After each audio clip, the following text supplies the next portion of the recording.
Votre père m'a envoyé vous chercher. » Ces mots sortirent de la bouche de l'homme élégant qui se tenait devant ma porte comme si c'était la chose la plus naturelle au monde. Il portait un costume gris impeccable, une montre en or au poignet et avait ce genre d'assurance que seul l'argent peut acheter. Derrière lui, une Mercedes noire brillait sous le soleil de l'après-midi à Chicago. Mon sang se glaça. « Désolé, je crois que vous vous êtes trompé de porte, » répondis-je en essayant de garder une voix ferme. « Mon père est mort il y a 5 ans. » L'homme sourit. Ce n'était pas un sourire réconfortant. Luke Mitchell, 32 ans, travaille comme mécanicien dans l'atelier de Tony, vit seul dans cet appartement depuis 3 ans. Il fit une pause, consultant un papier plié dans sa poche. Fils de David Mitchell, qui a disparu lors d'un voyage d'affaires à Détroit le 17 janvier 2018. Mon monde s'arrêta. Personne ne connaissait ces détails. Personne sauf. Comment savez-vous cela? Parce que votre père n'est pas mort, Luke. Il s'est simplement caché. L'homme fit un pas en arrière, pointant du doigt la voiture. Et maintenant, il a besoin de vous. Je m'appelle Luke Mitchell, et jusqu'à il y a 5 minutes, je vivais en paix avec le mensonge que j'avais construit pour survivre. Mon père était un homme simple. Vendeur d'assurance. Il a disparu dans une tempête de neige en revenant de Détroit et n'a jamais été revu. Fin de l'histoire. Mais les yeux de cet inconnu me disaient que je ne savais rien de mon propre père. Il va bien? La question m'a échappé avant que je puisse réfléchir. Pour l'instant. L'homme a regardé autour de lui, comme si quelqu'un pouvait nous observer. Mais cela peut changer rapidement. Il y a des gens qui le recherchent, Luke. Des gens qui n'acceptent pas qu'on leur dise non. Mon esprit est revenu à cette dernière nuit. Papa était rentré à la maison nerveux, agité. Il est resté des heures au téléphone à chuchoter des choses que je ne comprenais pas. Le lendemain matin, il m'a serré plus fort que d'habitude dans ses bras avant de partir. « Prends soin de ta mère », furent ses derniers mots. « Et souviens-toi que je t'aime, quoi qu'il arrive. » 2 jours plus tard, la police a frappé à notre porte pour nous dire que sa voiture avait été retrouvée abandonnée sur une route gelée près de Détroit. Pas de corps. Pas d'indice. Juste un homme qui avait disparu de la surface de la Terre comme s'il n'avait jamais existé. Où est-il? Ai-je demandé. Je ne peux t'expliquer cela qu'en chemin. L'homme a ouvert la portière arrière de la Mercedes. Mais nous devons partir maintenant, Luke. Ils ont découvert où tu habites. Qui l'a découvert? C'est alors que je l'ai entendu. Le bruit lointain mais indubitable de voitures approchant à grande vitesse. L'homme élégant a froncé les sourcils et a regardé la rue. Merde. Ils sont arrivés plus tôt que prévu.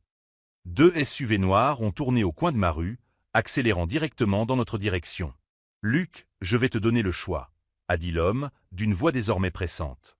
Tu peux rester ici et découvrir ce que ces gens veulent de toi. Ou tu peux monter dans la voiture avec moi et découvrir la vérité sur ton père. Les SUV étaient à 200 mètres. Décide maintenant. J'ai regardé mon petit appartement, ma vie simple, ma routine sûre et prévisible. Puis j'ai regardé la Mercedes et l'homme qui était peut-être mon seul lien avec les réponses que je cherchais depuis 5 ans. Les SUV étaient à 100 mètres. Si vous êtes impatient de découvrir le choix que Luke a fait et les secrets dévastateurs qui se cachent derrière la disparition de son père, n'oubliez pas de vous abonner à la chaîne. Car cette histoire de famille, de trahison et de vengeance ne fait que commencer. 50 mètres. J'ai pris ma veste et je suis monté dans la voiture. La Mercedes a démarré si brusquement que j'ai été projeté contre le siège en cuir. Par les vitres arrière, j'ai vu les 2 SUV noirs s'arrêter devant mon immeuble. Des hommes en costumant sont sortis rapidement et ont couru vers l'entrée. Qui sont-ils? Ai-je demandé, le cœur encore battant à tout rompre. Des personnes qui travaillent pour Vincent Moreau, a répondu l'homme élégant, sans quitter la route des yeux. Et avant que vous ne posiez la question, oui, c'est bien le même Vincent Moreau, propriétaire de Moreau Industries.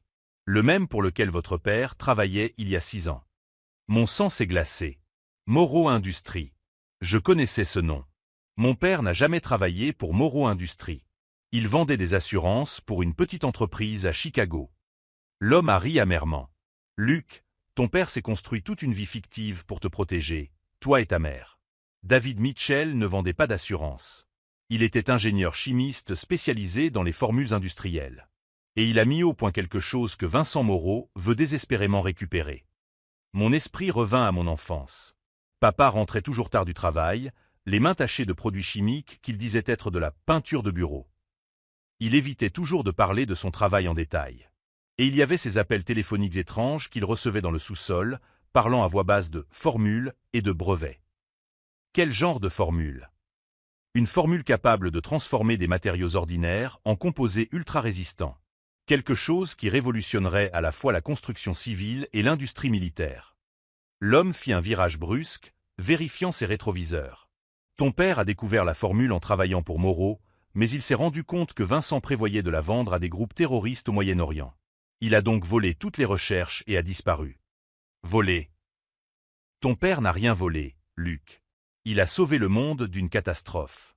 Mais selon Vincent Moreau, David Mitchell est un traître qui doit être éliminé. Tout comme toute personne susceptible d'avoir accès à la formule. Cela expliquait tout. Les nuits où papa restait éveillé, arpentant nerveusement la maison. Les fois où je l'avais surpris en train de pleurer dans la cave, regardant une photo de notre famille.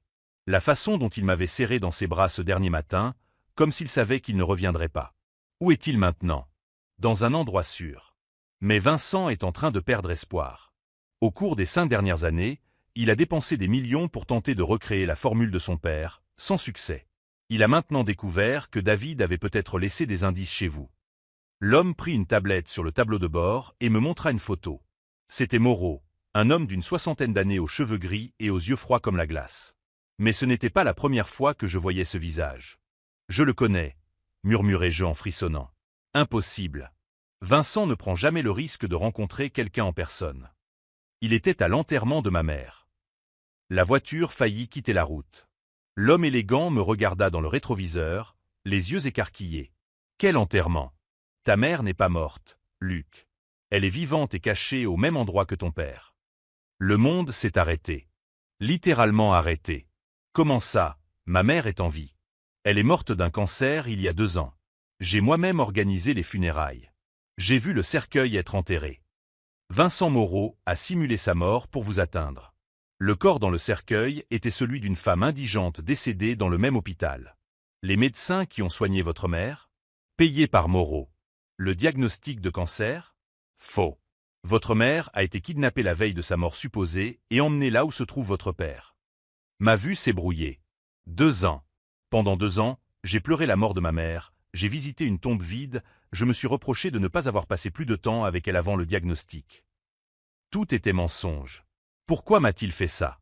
Parce que tu étais la seule personne qui pouvait approcher ton père sans éveiller les soupçons.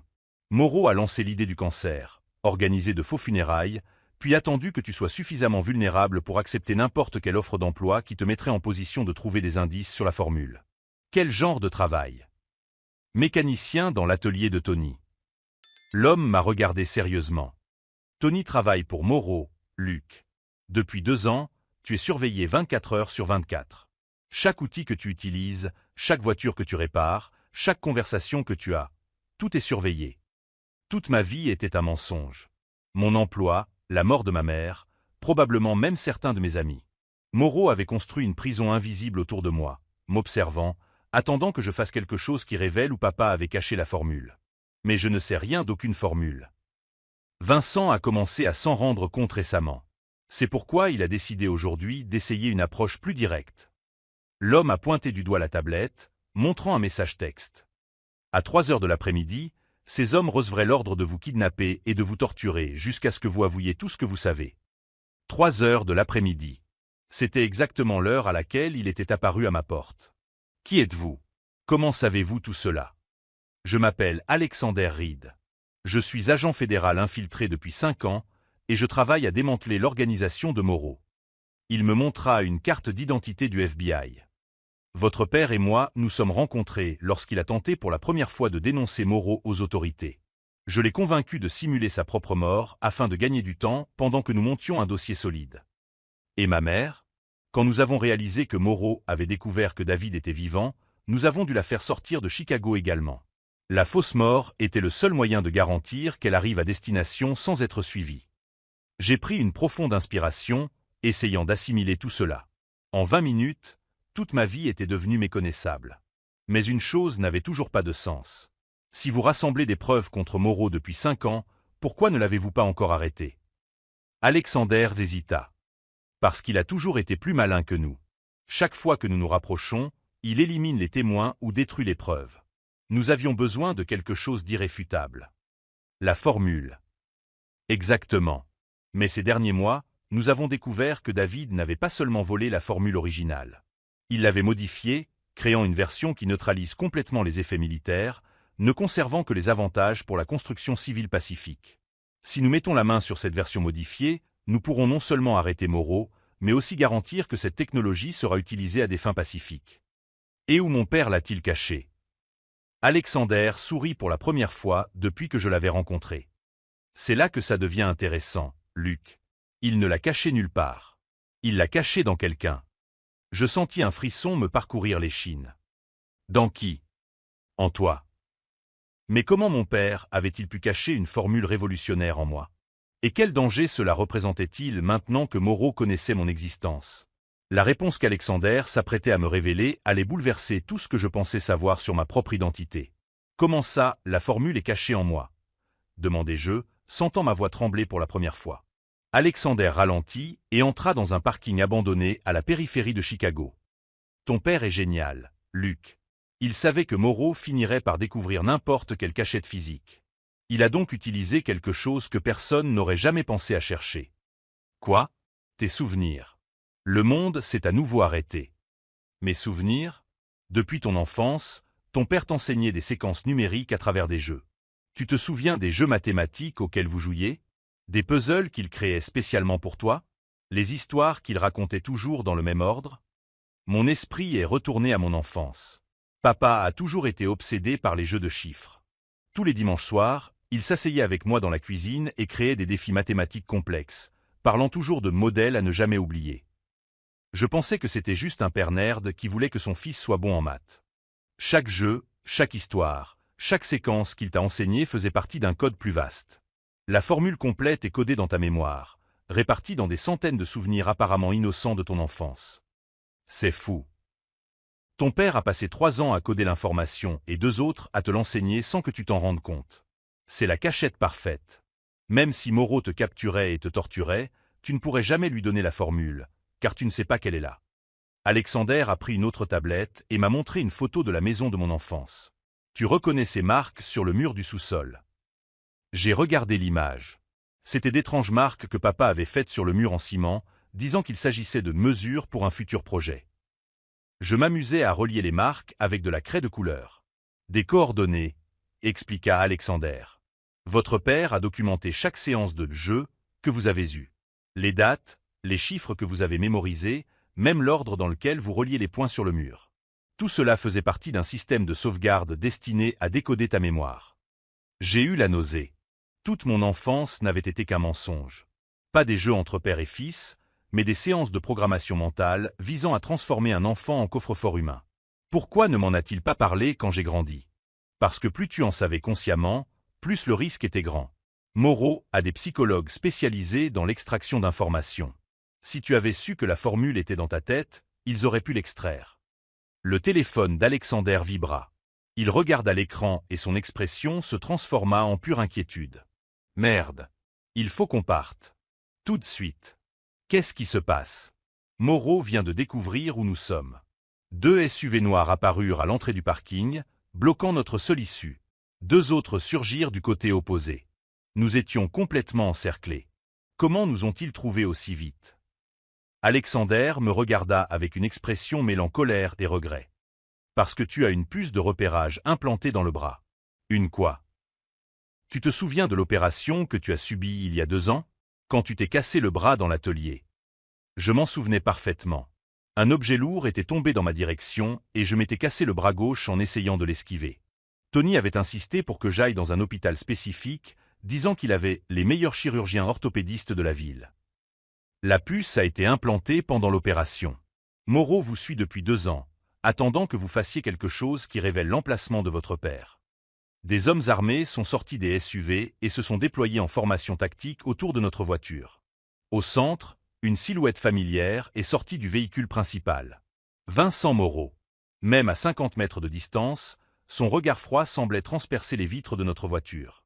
Il s'est dirigé lentement vers nous, les mains dans les poches, convaincu d'avoir gagné. « Luc, écoute-moi attentivement », a chuchoté Alexander d'un ton pressant. « Je vais essayer de négocier avec lui pour gagner du temps. Tu dois t'échapper et rejoindre ton père. » Comment? Nous sommes encerclés. Il y a un regard d'égout à 20 mètres derrière toi. Quand je te dirai « maintenant », tu cours. Ne te retourne pas, n'hésite pas. Cours, c'est tout. Et toi? Je fais mon travail. Moreau s'arrêta à 5 mètres de la voiture et fit un geste. L'un de ces hommes s'approcha de la vitre du conducteur, un pistolet à la main. « Agent Reed », dit Moreau dans le haut-parleur d'un des SUV. 5 ans, ça suffit pour jouer à cache-cache. Sortez de la voiture. Lentement. Alexander prit une profonde inspiration. Tu te souviens de ce que ton père disait toujours à propos des règles à ne jamais oublier? Il s'en souvenait. C'était la phrase préférée de son père. Les règles à ne jamais oublier sont celles qui sauvent des vies quand tout le reste échoue. La première séquence qu'il t'a apprise, quand tu avais 7 ans. Les chiffres de l'histoire du pirate qui a trouvé le trésor enfoui. Tu t'en souviens? 3, 14, 15, 9, 2, 6, 5, 3. C'est la clé, Luc. Si quelque chose m'arrive, trouve ton père et donne-lui ces chiffres. Il saura que c'est toi et qu'il peut commencer le processus de décodage en toute sécurité. Les hommes de Moreau s'impatientaient. Certains pointaient leurs armes directement sur nous. Luc, une dernière chose. Alexander me regarda dans les yeux. Ta mère n'est pas seulement cachée. Elle est malade. Vraiment malade maintenant. Moreau a peut-être provoqué le cancer initial, mais le stress de 5 ans de captivité lui a causé de graves problèmes cardiaques. Si nous ne la sortons pas de là rapidement. Mon monde s'est complètement effondré. Ma mère était vraiment en train de mourir. À cause de moi. À cause de la formule dans ma tête. Combien de temps lui reste-t-il? Peut-être quelques semaines. La colère que j'ai ressentie à ce moment-là était différente de tout ce que j'avais connu auparavant. Ce n'était pas seulement de la révolte ou de la tristesse. C'était une rage pure et froide qui brûlait comme de la glace. Moreau avait détruit ma famille, volé des années de ma vie, et maintenant il tuait lentement ma mère. Où sont-ils? Dans le Montana. Une ferme isolée dans les montagnes Bitterroot. Mais Luc, tu ne peux pas y aller seul. C'est un complexe fortifié avec. Sortez de la voiture. La voix de Moreau résonna à nouveau, plus forte et plus menaçante. Vous avez 10 secondes. Alexander me regarda une dernière fois. Tu as le choix que ton père n'a jamais eu, Luc. Tu peux remettre la formule et sauver ta famille, ou tu peux te battre et risquer de tout perdre. Je regardais les hommes armés qui nous encerclaient. Je regardais Moreau, qui m'avait volé 5 ans de ma vie avec ses mensonges. Je regardais le regard qui représentait ma seule chance de m'échapper. À ce moment-là, quelque chose changea en moi. Je n'étais plus le mécanicien naïf qui croyait que papa était mort dans un accident. Je n'étais plus la victime désorientée qui venait de découvrir que toute sa vie était un mensonge. J'étais le fils de David Mitchell. Et David Mitchell n'abandonnait jamais le combat. Agent Reed, dis-je d'une voix plus ferme que jamais. Quand vous direz « maintenant », je courrai. Mais pas pour me cacher. Où vas-tu alors? Dans le Montana. Pour retrouver ma famille. Et pour en finir une bonne fois pour toutes. Alexander sourit pour la première fois depuis que je l'avais rencontré. Ton père serait fier de toi. 10, 9, 8. Moreau comptait à rebours. Luc, une dernière chose à propos de la formule. 7, 6. Elle n'est pas seulement dans ta mémoire. Ton père a créé un système de sécurité. La formule ne peut être décodée qu'à l'aide de 2 clés. Ta mémoire est 5, 4. Et quoi? 3. L'ADN de ta mère. C'est pour ça que Moreau la maintient en vie. 2. Tout s'expliquait. Moreau avait besoin de nous deux vivants. Il ne pouvait pas me tuer parce qu'il avait besoin de mes souvenirs. Il ne pouvait pas tuer ma mère parce qu'il avait besoin de son ADN. Cela signifiait que j'avais plus de pouvoir de négociation que je ne le pensais. 1. Maintenant, cria Alexander en appuyant sur l'accélérateur et en fonçant directement sur les SUV. Mais c'était exactement ce que j'attendais. Dans la confusion, alors que les coups de feu commençaient à éclater et que tout le monde courait se mettre à l'abri, j'étais déjà sorti de la voiture et courais dans la direction opposée. Pas vers le égout. Vers l'un des SUV abandonnés, dont les clés étaient encore sur le contact. Car j'avais enfin compris. Mon père n'avait pas seulement caché une formule dans ma tête. Il m'avait entraîné depuis mon enfance à être exactement ce dont j'avais besoin d'être à ce moment-là. Quelqu'un capable de réfléchir sous pression, de calculer les risques et de prendre des décisions impossibles. Je suis monté dans le SUV, j'ai démarré le moteur et j'ai accéléré en direction des montagnes du Montana. Moreau voulait la guerre. Il aurait la guerre. Mais d'abord, je devais résoudre un mystère encore plus grand. Alexander disait-il la vérité sur tout, ou n'était-il qu'un autre pion dans le jeu de mensonges qu'était devenu ma vie? J'ai conduit le SUV volé pendant 7 heures d'affilée, m'arrêtant seulement pour changer les plaques d'immatriculation par celles que j'avais arrachées d'une voiture abandonnée et pour étudier des cartes détaillées du Montana. Plus je m'éloignais de Chicago, plus il devenait évident que j'avais besoin d'un vrai plan, pas seulement de l'adrénaline d'un sauvetage désespéré. Alexander avait dit que mes parents se trouvaient dans une ferme fortifiée dans les montagnes Bitterroot. Mais plus je réfléchissais à ces paroles, plus des détails étranges me sautaient aux yeux. Comment savait-il exactement où Moreau détenait ses prisonniers? Pourquoi un agent fédéral infiltré avait-il attendu 5 ans avant d'agir? Et surtout, comment avait-il pu se présenter à ma porte au moment précis où Moreau avait décidé de me kidnapper? Je me suis arrêté dans un restaurant isolé près de la frontière du Montana et j'ai allumé l'ordinateur portable que j'avais pris dans le SUV. J'avais besoin d'informations concrètes sur Vincent Moreau, pas seulement de la version qu'Alexander m'avait racontée. Ma première recherche m'a glacé le sang. Moreau Industries n'était pas seulement une entreprise de développement chimique. C'était un conglomérat avec des contrats militaires, des liens avec des agences de renseignement et une réputation de faire disparaître les gens lorsqu'ils devenaient gênants. Mais ce qui m'a vraiment effrayé, c'est de découvrir que l'entreprise avait fait l'objet d'une enquête du FBI entre 2015 et 2017. L'enquête avait été brusquement classée après la mort de l'agent principal chargé de l'affaire. L'agent David Reed. Reed. Le même nom de famille qu'Alexander. Mon sang s'est glacé lorsque j'ai fait le lien. Alexander n'était pas seulement un agent fédéral enquêtant sur Moreau depuis 5 ans. Il était le frère d'un agent tué par Moreau.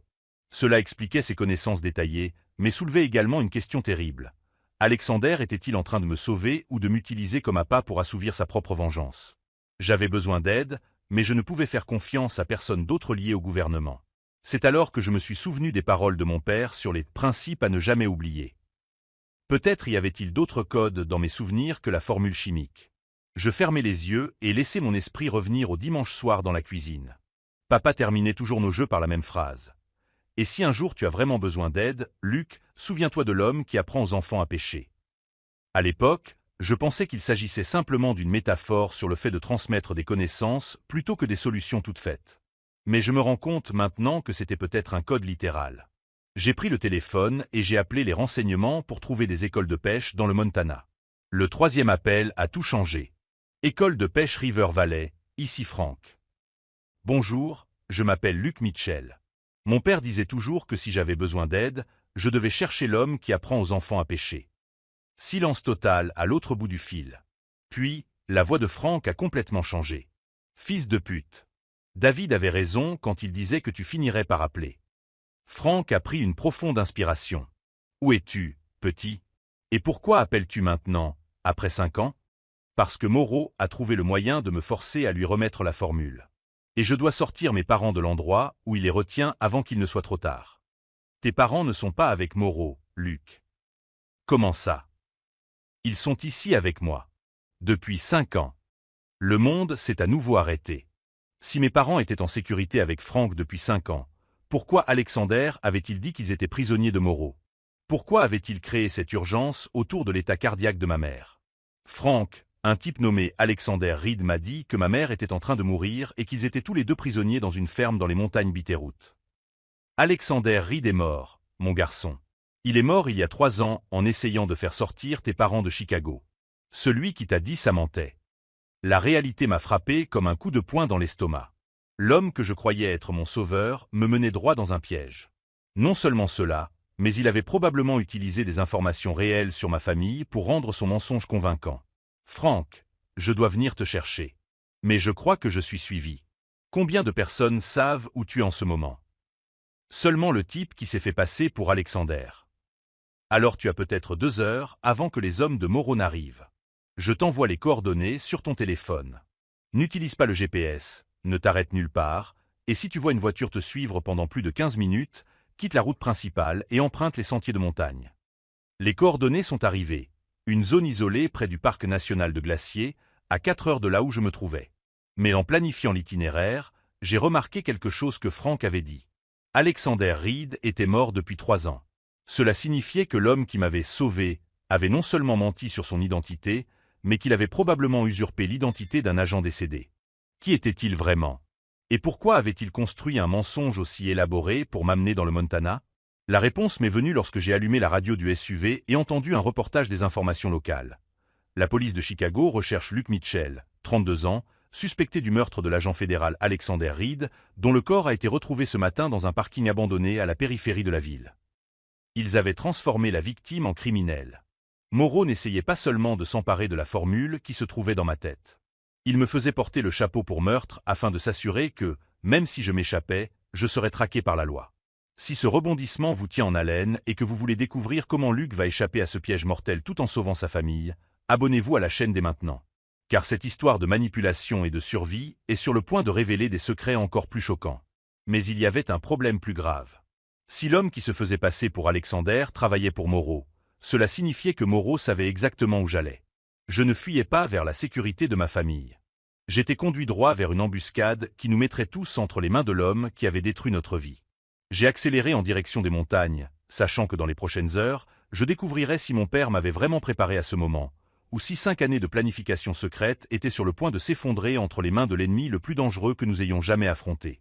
Les coordonnées de Frank m'ont conduit à une cabane isolée au milieu d'une forêt dense, entourée de montagnes qui semblaient toucher le ciel. C'était le genre d'endroit où les cris ne résonnaient pas au-delà des premiers arbres. Parfait pour une cachette. Ou pour une embuscade. J'ai arrêté le SUV à 200 mètres de la cabane et j'ai observé à travers les jumelles que j'avais trouvées dans la boîte à gants. De la fumée s'échappait de la cheminée. 2 silhouettes bougeaient derrière les fenêtres éclairées. Mon cœur s'est emballé lorsque j'ai reconnu la silhouette familière de ma mère aidant quelqu'un à marcher dans la pièce. Mon père était vivant. Ils étaient tous les deux vivants. Mais quelque chose n'allait pas. 3 voitures étaient garées derrière la cabane, cachées entre les arbres. Frank avait dit qu'il vivait seul. J'ai pris le téléphone et composé le numéro qu'il m'avait donné. « Luc, tu es arrivé ?» La voix de Frank semblait tendue, forcée. « Je surveille la maison, Frank. Combien de personnes y a-t-il à l'intérieur ?»« Seulement moi et tes parents, fiston. »« Pourquoi cette question ?»« Parce que je vois 3 voitures qui ne devraient pas être là. » Silence. Puis, Frank poussa un profond soupir. « Luc, je suis désolé. Ils sont arrivés il y a 1 heure. Ils ont dit qu'ils te tueraient si je ne coopérais pas. Qui sont-ils ? Vincent Moreau et 2 de ses hommes. Et une autre personne que tu connais. » Mon sang se glaça. Qui ? L'homme qui s'est fait passer pour Alexander Reed. Il est vivant, Luc. Et il vient de me dire qui il est vraiment. La ligne resta silencieuse pendant quelques secondes. Puis, une voix différente prit le téléphone. Une voix que j'avais entendue pendant cette heure dans la voiture, mais qui semblait maintenant complètement différente. « Bonjour, Luc. Je suis Marcus Thorne, le petit frère de Vincent Moreau. Et tu es tombé droit dans notre piège. » Marcus, l'homme qui m'avait sauvé, était un membre de la famille Moreau. Tout s'expliquait maintenant. Les informations détaillées sur ma vie, le timing parfait de son apparition, même sa connaissance de Frank. Ils avaient utilisé ma propre famille comme appât. Que voulez-vous ? La même chose que depuis 5 ans, Luc. La formule que ton cher papa a cachée dans ta tête. Mais nous avons maintenant découvert quelque chose d'intéressant à propos de cette formule. Quoi ? Ce n'est pas seulement une formule chimique. C'est une arme. Mon esprit revint aux paroles d'Alexander, selon lesquelles la formule pouvait être utilisée à des fins tant civiles que militaires. Mais je réalisais maintenant qu'il y avait quelque chose de bien pire en jeu. Quel genre d'arme ? Le genre qui transforme les structures civiles en bombes. Ton père n'a pas mis au point un matériau ultra-résistant, Luc. Il a mis au point un composé qui, dans certaines conditions, devient extrêmement instable.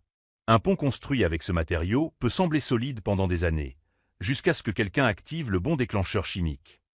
Une terreur pure a envahi mes veines. Papa n'avait pas seulement volé une formule. Il avait empêché des terroristes d'avoir accès à une arme de destruction massive déguisée en matériau de construction. Où est mon père maintenant ? Regarde par la fenêtre du salon. Il te fait signe. J'ai réglé mes jumelles. Papa était à la fenêtre, mais il ne faisait pas signe. Ses mains étaient attachées derrière son dos et il avait du sang sur le visage. Malgré tout, lorsque nos regards se sont croisés à travers la distance, il a hoché la tête une fois. C'était le même geste qu'il faisait lorsque je réussissais l'un de nos jeux mathématiques. Il me disait qu'il était temps d'utiliser tout ce qu'il m'avait appris. Tu as 15 minutes pour arriver ici, Luc. Sans armes et seul. Sinon, nous commencerons à découper tes parents en morceaux et à t'envoyer des photos. La ligne a été coupée. Je suis resté assis dans la voiture pendant un moment, essayant de digérer tout cela. 5 années de préparation se résumaient aux 15 prochaines minutes. Soit je livrais la formule et condamnais des milliers d'innocents, soit je regardais mes parents mourir. Mais je me suis alors souvenu des paroles de mon père. Les règles à ne jamais oublier sont celles qui sauvent des vies quand tout le reste échoue. J'ai fermé les yeux et laissé mon esprit revenir à ce dimanche particulier où j'avais 9 ans. Papa m'avait enseigné une séquence numérique différente des autres, une séquence qu'il disait être réservée aux véritables urgences. 7, 4, 7, 2, 9, 8, 3, 1, 5. Des coordonnées. Pas d'un lieu, mais d'un moment. 7 heures du soir, le 4 juillet, 72 degrés. C'était le moment et la température exacte qui activaient le système de sécurité que papa avait construit dans la cabane de Franck. Franck n'était pas seulement un professeur de pêche. C'était un ancien militaire spécialisé dans les explosifs, et la cabane était équipée de systèmes de défense qui ne pouvaient être activés que par quelqu'un qui savait exactement comment papa pensait. J'ai regardé ma montre. 6h53. 7 minutes. J'ai démarré le moteur du SUV et j'ai accéléré directement vers la cabane, klaxonnant bruyamment pour attirer l'attention. Je me suis arrêté brusquement devant la porte et je suis sorti les mains en l'air. Je suis là. Je ne suis pas armé. La porte s'est ouverte et Marcus est apparu, suivi de 2 hommes armés de fusils automatiques. Derrière eux, j'ai vu Vincent Moreau pour la première fois en personne. Il était exactement comme sur les photos, cheveux gris, yeux froids et une présence qui respirait le danger. Luc Mitchell, a dit Moreau, la voix pleine de satisfaction. Nous nous rencontrons enfin. Où sont mes parents? En sécurité. Pour l'instant. Moreau fit signe aux hommes armés. Amenez-le à l'intérieur. Ils me poussèrent à l'intérieur de la cabane. La première chose que je vis fut Franck attaché à une chaise, le visage tuméfié à force d'avoir été frappé. Dans le salon, mes parents étaient assis sur le canapé, également attachés, mais vivants. Quand ma mère m'a vu, elle s'est mise à pleurer. Papa m'a simplement regardé droit dans les yeux et m'a murmuré quelque chose que moi seul pouvais comprendre. 7, 4. Il me rappelait le code. Il était 7h moins 3. Très émouvant, Harry Marcus. Maintenant, passons aux choses sérieuses. Tu vas nous donner la formule, Luc. Toute la formule. Je ne sais pas comment accéder aux souvenirs. J'ai besoin de temps. Le temps, c'est justement ce que tu n'as pas. Vincent a sorti un pistolet et l'a pointé sur la tête de ma mère. Commence à parler. Maintenant. J'ai regardé l'horloge accrochée au mur. 6h58. D'accord. La première séquence est 3, 14, 15, 9, 2, 6, 5, 3. Vincent fit signe à Marcus, qui commença à noter les chiffres sur une tablette. Continue. La deuxième séquence est plus complexe. J'ai besoin de me concentrer. Je fermai les yeux, faisant semblant d'accéder à des souvenirs profonds. 6h59. 2, 7, 1, 8, 2, 8. Marcus continua à noter. Vincent gardait son arme pointée sur ma mère. 7 heures pile. C'est alors que tout changea. Les lumières s'éteignirent instantanément. Une sirène assourdissante se mit à retentir. Puis, le sol se mit à trembler. « Qu'est-ce qui se passe, bordel » cria Vincent dans l'obscurité. La réponse est venue sous la forme de Franck, qui s'était libéré de ses liens pendant la confusion et tenait maintenant un fusil de chasse apparu de nulle part. « Système de défense activé », a déclaré Franck calmement. « Vous avez 30 secondes pour quitter ma propriété avant que les charges explosives enterrées autour de la maison ne soient déclenchées. » Les lumières de secours s'allumèrent, révélant que la cabane s'était transformée en forteresse. Des plaques de métal glissèrent devant les fenêtres. Des portes en acier bloquèrent les sorties. Nous étions tous piégés à l'intérieur. « C'est impossible !» cria Marcus. « Ton père était un génie, Luc » continua Franck. Il avait prévu exactement ce scénario. Moreau étant trop cupide pour résister à un piège évident. Vincent pointait toujours son arme sur ma mère, mais ses mains tremblaient désormais. « Éteignez ça. Maintenant. » « Seul Luc peut l'éteindre, » sourit Franck, en utilisant la séquence finale que David lui a enseignée. C'est alors que j'ai complètement compris le plan de papa. Il n'avait pas seulement caché une formule dans ma tête. Il avait créé tout un système dont j'étais à la fois la clé et le contrôle. La formule que vous voulez, dis-je d'une voix désormais ferme et maîtrisée, n'existe plus. Comment ça, elle n'existe plus? Grogna Vincent. Mon père l'a modifiée avant de disparaître. Les chiffres que vous avez notés ne sont pas une formule chimique. Ce sont les coordonnées de chaque endroit où il a caché les preuves de vos crimes. Des preuves qui ont déjà été remises au FBI. L'expression sur le visage de Vincent passa de la cupidité à l'horreur pure. « Et vous savez quoi » ai-je poursuivi. « Franck n'est pas seulement un professeur de pêche à la retraite. C'est un agent fédéral en activité. Et toute cette opération est retransmise en direct à Quantico. » Marcus regarda désespérément autour de lui, cherchant une issue qui n'existait pas. C'est alors qu'il remarqua les petites caméras cachées dans les coins du plafond. « Vous avez perdu, » dit papa, parlant pour la première fois depuis mon arrivée. 5 ans de préparation. Mais c'est enfin terminé. Vincent tenait toujours son arme, mais il n'avait désormais plus nulle part où fuir ni aucun moyen de négocier. La vérité avait été révélée. La formule n'avait jamais été le véritable objectif. Il s'agissait d'un piège destiné à tirer Vincent et Marcus dans un endroit où la justice pourrait enfin les rattraper. Mais alors que je célébrais mentalement notre victoire, je ne remarquai pas que Marcus avait sorti une deuxième arme cachée dans sa cheville. « Si nous devons tomber, grognatait-il en me pointant directement, vous tombez avec nous. » Le coup de feu résonna dans la cabane blindée. Mais la balle ne m'atteignit pas. La balle ne m'atteignit pas parce que Franck s'était jeté devant le tir à la dernière seconde, utilisant son gilet pare-balles pour bloquer Marcus. L'impact le projeta au sol, mais il était vivant. « Fils de pute !» grogna Franck en se relevant et en pointant son fusil directement sur Marcus. 5e règle du combat, toujours avoir un plan de secours. C'est alors que les portes en acier s'ouvrirent et qu'une douzaine d'agents fédéraux firent irruption dans la cabane. L'opération avait été retransmise en direct à Quantico dès l'instant où j'avais mis les pieds sur la propriété. Vincent lâcha son arme, les mains tremblantes. « C'est impossible. Nous contrôlons tous les aspects de cette opération. »« Vous contrôliez Marcus, » sourit Franck. Mais Marcus n'a jamais su qu'il était un agent double travaillant pour nous depuis 2 ans. Je regardais l'homme qui m'avait kidnappé, qui était maintenant menotté par les fédéraux. « Vous travaillez pour le FBI » Agent Marcus Thorne, infiltré dans l'organisation Moreau depuis 2022, confirma-t-il. Désolé pour les mensonges, Luc. C'était le seul moyen de convaincre Vincent de sortir de sa cachette et de venir en personne. Tout s'expliquait maintenant. Les informations détaillées, le timing parfait, même le fait qu'ils connaissent Franck. Marcus avait été envoyé pour me protéger en utilisant la cupidité de Vincent contre lui. Vincent a été condamné à 25 ans de prison pour enlèvement, extorsion et tentative de meurtre. Son entreprise a été dissoute et tous ses contrats militaires ont été annulés. La véritable formule, qui existait bel et bien, a été remise au gouvernement pour le développement de matériaux de construction durables. 2 mois plus tard, j'étais assis sur la terrasse de la nouvelle maison que nous avions achetée dans le Montana, regardant papa apprendre à ma nièce de 5 ans à pêcher dans le lac. Son rétablissement avait été plus rapide que prévu. « Tu savais depuis le début, n'est-ce pas ?» lui ai-je demandé en lui tendant une bière. « Je savais que Moreau finirait par essayer de t'utiliser pour me retrouver, » a répondu papa. « Mais je savais aussi que je t'avais préparé à ce moment depuis ton enfance. Chaque jeu, chaque leçon sur les schémas, chaque histoire sur la nécessité d'anticiper 3 coups à l'avance. » Ma mère est apparue à la porte de la cuisine, souriante. Sa santé s'était considérablement améliorée après avoir quitté le stress de la clandestinité. « Le dîner est prêt », a-t-elle annoncé. « Et Luc, tu as reçu une lettre. » Du gouvernement. J'ai ouvert la lettre.